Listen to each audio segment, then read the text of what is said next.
एक राजा हैं भीष्मक, उनकी पुत्री है रुक्मणी, भूमि से प्राप्त हुई। कथा सुनने में उनकी बड़ी रुचि है। बाल अवस्था में अपने पिताजी के साथ नित्य मंदिर जाया करती थी, ऐसे भाव रखती थी, ऐसा करती थी, आदि आदि सब भाव। ठाकुर जी कहें तुम रोज रोज एक ही कथा क्यों सुनाते हो भाई? बोले कैसी लग रही हैं ये बताओ। बोले बढ़िया हैं। बोले बस ये बढ़िया ही तो लगवाना है आपको।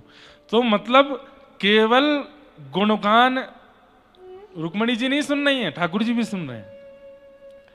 और जब 6 महीने पूर्ण हो गए, रुक्मणी जी के रोम रोम में कृष्ण विराजमान हो गए।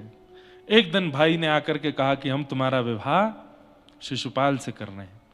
तो रुक्मणी जी ने कहा कि मैं तो मन से, बुद्धि से, आत्मा से कृष्ण को वर्ण कर चुकी हूं भैया, अब कैसे होगा? बोले कृष्ण? कौन कृष्ण? वो द्वारिका वाला? बोले हाँ। अपनी फूल सी बहन का ब्याह मैं उस टेढ़े मेढ़े से करूंगा? कोई कहता उसका पाम टेढ़ा, कोई कहता उसका हाथ टेढ़ा है, कोई कहता उसके। बोले भैया आपने देखा कभी उनको? बोले देखा नहीं है, सुना ही है। और मैंने तो सुना है कि वो काला है। मेरी ऐसी ऐसी चंद्रमा जैसी बहन को मैं उस कालिया से ब्याह कराऊंगा? भैया मैं वही तो कह रही हूं, आपने देखा उनको? देखा नहीं है पर सुना। और सुन, उसकी बिरादरी का नहीं पता, ये कंफर्म ही नहीं है कि वो बेटा किसका है।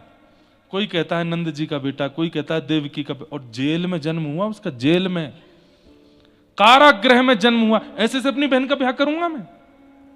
और कईयों तो ऐसा भी कहते हैं कि वो अयोनिज है, उसका जन्म ही नहीं हुआ, वो कहीं और से ही प्रकट हो गया है, मैं कैसे ब्याह कर दूं? रुक्मणी जी बोली भैया मैं भी तो पिताजी को खेत में ही प्राप्त हुई थी ना, तो ये बातें तो मेरे लिए भी बन सकती हैं कि मेरे पिता का भी कोई अता पता नहीं। ऐसा क्यों बोलती है? बोले जब मेरे लिए बुरा लग रहा है तो आपको उनके लिए कैसे कह रहे हो आप? लेकिन रुक्मी ने एक बात भी नहीं मानी और शिशुपाल से सगाई कर दी रुक्मणी जी की। रुक्मणी जी ने अपनी भाभी से कहा तो भाभी ने कहा तुम तो इतना व्याकुल हो रही हो उनसे ब्याह करने के लिए, वो तुम्हें जानते भी हैं द्वारिकाधीश? बोले जानते तो नहीं होंगे। तो बोले ऐसे कैसे फिर? मतलब तुम उनसे बिना मिले, बिना जाने, बिना परिचय तुम यहां जो है विवाह के आनंद बनाए जा रही हो? एक पत्र तो लिखो। तब रुक्मणी जी ने पत्र लिखा, 7 श्लोक लिखे। मानो इन 7 श्लोकों में ठाकुर जी से विवाह कर लिया। 7 श्लोक लिख करके एक ब्राह्मण के हाथ भिजवाए। ब्राह्मण ने जाकर के जैसे भगवान को पत्र दिया, ठाकुर जी ने पत्र खोल करके समझ गए कि ये पत्र तो थोड़ा जो है हृदय वाला है, तो आप ही पढ़ के सुनाओ। ब्राह्मण देवता बोले, जैसे पत्र पढ़ने लगे, प्रथम श्लोक सुनते ही ठाकुर जी बोले चलो। बोले कहाँ? जिन्होंने भेजा उनके घर चले, इन्होंने हमको बुलाया है, आमंत्रण दिया है, चलें। पूरा पत्र तो पढ़ लीजिए, एक एक बात समझते, और मुझसे थोड़ा पूछ तो लीजिए वो देखने में कैसी हैं आती। बोले मैं जानता हूं ये वही है नारद जी जिनकी कथा सुनाते थे, मैं इनको भली भांति पहचान गया हूं। और रही बात, मुझे एक गुण देखना है अपने जीवन साथी में। सोचिए भगवान कह रहे हैं मुझे अपने जीवन साथी में एक गुण देखना है, और वो गुण पहले श्लोक में ही लिखा है। क्या? श्रुत्वा गुणान भुवन सुंदर शृण्वताम ते, कि मैं आपकी कथा सुनती हूं। ठाकुर जी बोले वो मेरी कथा सुनती है, इसका मतलब सर्वगुण संपन्न है, मेरे स्वीकार की अधिकारिणी है, उसमें सारे गुण होंगे, लक्षण होंगे। और भगवान ने रुक्मणी जी को पत्र पा करके सुदेव ब्राह्मण के साथ गए और कौंडन्यपुर से जाके हरण करके लेकर के आए। फिर बाद में वसुदेव जी ने भीष्मक राजा से कह के विवाह की योजना बनाई और ठाकुर जी का रुक्मणी जी से विवाह हुआ। बोलो रुक्मणी रमण भगवान की।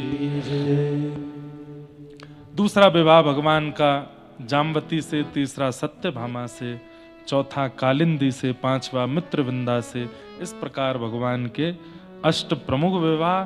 भौमासुर राक्षस के यहाँ से 16,100 राजकुमारियों को मुक्त किया, तब भगवान के 16,100 विवाह और हुए। भगवान 16,108 रूप धारण करके द्वारिका में समस्त पत्नियों के साथ एक ही समय पर रहते हैं। इसलिए इस विषय पर संशय मत करना कि इतने विवाह कैसे हो सकते हैं। वो कर्तुम कर्तुम अन्य का अन्यथा कर्तुम परमेश्वर, जो कोई नहीं कर सकता वो भी जो कर सके वो परमात्मा है, और जो सब कर सकते हैं वो भी ना करे वो परमात्मा है। उन्होंने सबके साथ विवाह किया। नारद जी एक दिन ग्रहचर्या भी देखने आए, वो भी आश्चर्यचकित हो गए कि भगवान एक ही समय पर सारी पत्नियों के साथ एक साथ रहते हैं, और हर पत्नी, नारद जी तो कहे थे कि मुझे कोई शिकायत करेगी कि मेरे पास तो रहते ही नहीं है। नारद जी बोले मजा आएगा, दुनिया की पत्नियां अपने पति की बुराई ही करती रहती हैं, शिकायत ही करती रहती हैं, अब ठाकुर जी की जब कोई शिकायत करेगा कितना अच्छा लगेगा। नारद जी महाराज बोले स्तुति तो बहुत सुनी, आज थोड़ी सी जो है शिकायत सुन के आऊं ठाकुर जी की। जैसे ही पहुंचे रुक्मणी जी के भवन में, तो वहां ठाकुर जी प्रसाद पा रहे थे, रुक्मणी जी पवा रही थी। नारद जी महाराज आए, नारद जी आए तो अरे अरे नारद आए हैं, रुक्मणी नारद आए, प्रणाम करो। ठाकुर जी तो जानते हैं मन की ये नारद जी क्या देखने आए हैं। रुक्मणी जी गई, आइए आइए, आपकी भी चौकी लगाई, थाली लगाई, पाओ ठाकुर जी के संगी प्रसाद पाओ। प्रसाद आदि पा करके जी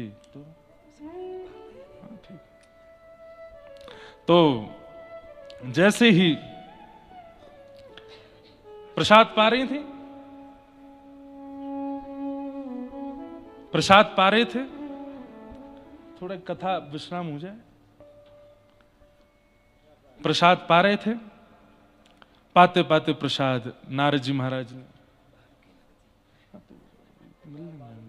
कथा विश्राम कर ले।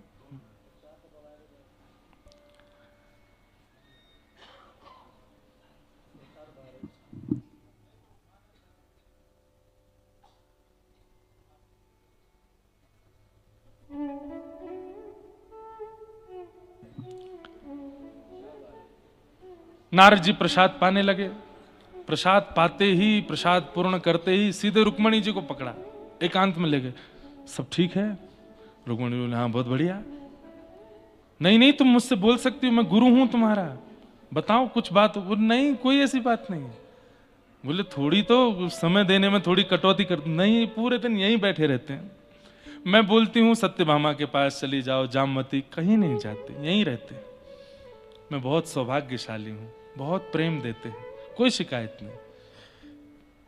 नारद जी बोले अब और मजा आएगा। क्यों? ये पूरे दिन यहीं रहते हैं तो बाकी तो दुखी बैठी होंगी। नारद जी बोले ठीक है भगवान चलते हैं, आज्ञा। ठीक है नारद जी जल्दी आना। बगल में ही था जामवती का भवन। नारद जी जैसे ही दौड़ करके जामवती के भवन में गए तो वहां क्या देखा, ठाकुर जी अपने बालकों के साथ खेल रहे हैं। नारद जी जैसे आए, ठाकुर जी अरे नारद जी, जामवती नारद जी, अरे वाह बड़े दिन में आए भैया, बहुत बड़ी स्वागत स्वागत।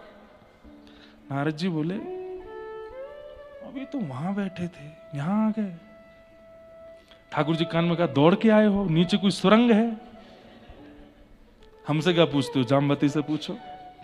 ए जामवती ठाकुर जी कब आए? बोले तो यहीं रहते हैं, जाते ही नहीं यहां से, दिन रात यहीं बैठे रहते। मैं कहती हूँ रुक्मणी के पास जाओ सत्यभामा, जाते ही नहीं। नारद जी टेढ़ी नजर से ठाकुर जी को देखे, जी कैसे करते हो? बोले और आगे जाओ, कहीं तो मिलेगी शिकायत। तीसरे भवन सत्यभामा के पास दौड़।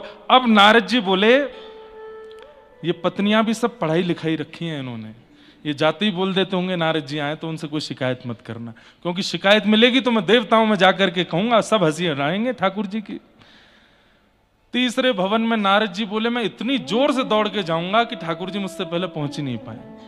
सत्यभामा के भवन में जैसे ही नारद जी दौड़ करके गए तो क्या देखा, ठाकुर जी मधुर पत्रावली का श्रृंगार कर रहे हैं। किसका? सत्यभामा का।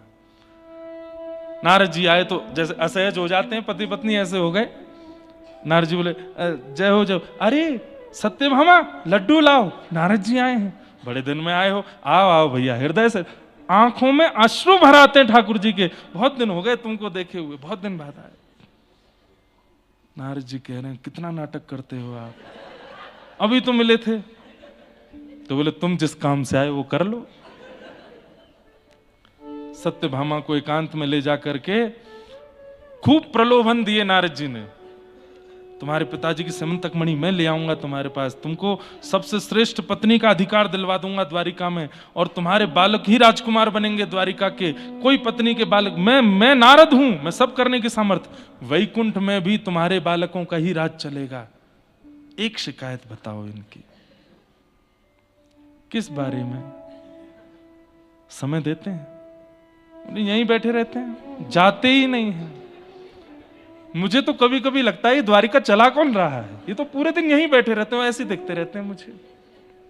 देखो देवी, मैं जानता हूं अपने पति की प्रशंसा करना और उसके दुर्गुणों को छुपाना पत्नी का स्वभाव होता, पर मैं गुरु नारद हूं, मुझे बता सकती हो। चरण पकड़ के, गुरु नारद कोई बात होगी तो मैं आपसे क्यों छुपाऊंगी, पर मैं मेरे से ज्यादा सौभाग्यशाली कोई पत्नी नहीं, पूरे दिन यहीं रहते हैं। ठाकुर जी कोने खड़े खड़े देख रहे हैं नारद जी को।